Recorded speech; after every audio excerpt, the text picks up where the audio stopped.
Thanks. I'm actually originally from Nova Scotia, but did live in New Brunswick for 14 years, so it's kind of like I'm like from there. So first of all, thank you to OCAC for asking me to be here today and for giving me the privilege of speaking alongside such amazing and inspiring people. Wow. My name is Peggy Cooke. I'm here as a representative of the Abortion Rights Coalition of Canada and as a former employee of the Morgentaler Clinic in Fredericton. First and foremost, I want to thank you all for being here today. For New Brunswick abortion rights activists, it can be a very lonely road sometimes, and up until the closure of the clinic, it seemed like a lot of the folks that I talked to, even those within the movement, didn't realize what was going on or how bad the situation was. So it's really important for the people of New Brunswick and PEI to see us all out here in solidarity today. It means a lot. I know you all probably have an idea of why we're standing in solidarity, specifically with New Brunswick and PEI. In PEI, of course, there is no abortion service at all. And in New Brunswick, abortion is only accessible with the consent of 2 doctors and must be performed in a hospital. Up until now, the only way around this was with money, namely to pay out of pocket at the private clinic. And now that the clinic is closed, even those with money are inconvenienced, and suddenly we have the government's attention. I find a lot of parallels in this to the big story this time last year, also out of New Brunswick, the members of Elsipogtog First Nation standing up to big oil and defending their land from fracking. Yeah. New Brunswick, not as exploitable as it looks. People there who were just supposed to roll over and accept the status quo fought back, and suddenly the rest of the country started to see what was happening at the grassroots and in one of the have-not provinces. There are so many already entrenched inequalities that are emphasized when these barriers are imposed. I have seen many and experienced some firsthand in New Brunswick.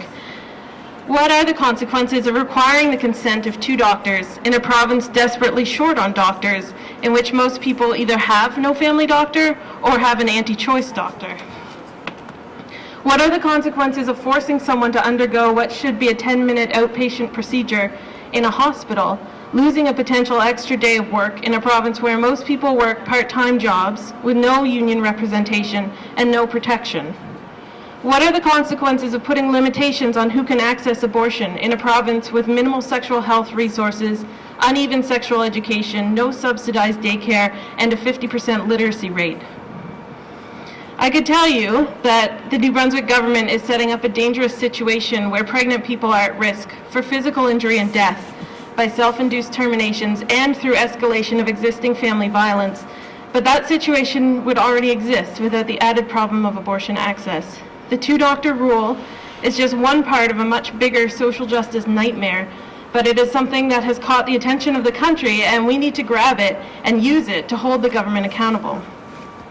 With the New Brunswick provincial election 2 days away, the immediate pressure must be on the candidates and then the provincial government, whoever it turns out to be, to repeal the illegal regulation, the 2-doctor rule. But it is also important to remember the enormous sway that the federal government has over provincial policy, particularly in the have-not provinces, and we all need to be putting pressure on the federal government to enforce the Canada Health Act. This is a Canadian issue, not a maritime issue. Barriers to abortion access reflect a larger problem of poverty, of regional isolation, and of the big 3 monsters, capitalism, colonialism, and patriarchy, that we continue to fight. There is a reason that this is happening in New Brunswick and not in Toronto. Abortion is legal across Canada. It is no accident that access to it is unequal, and no coincidence that those who have the hardest time exercising bodily autonomy are the poorest, the most marginalized, and the most geographically remote. So, again, this just brings me back to the brave stand taken by the people of Elsipogtog against fracking. Make no mistake, these fights are the same. Defending the land is defending our bodies, because a government that will colonize land will colonize bodies. And as usual, it is our Indigenous brothers and sisters who are leading the way on this, and it is to them who the rest of us should look to and listen to as we go forward. Thank you.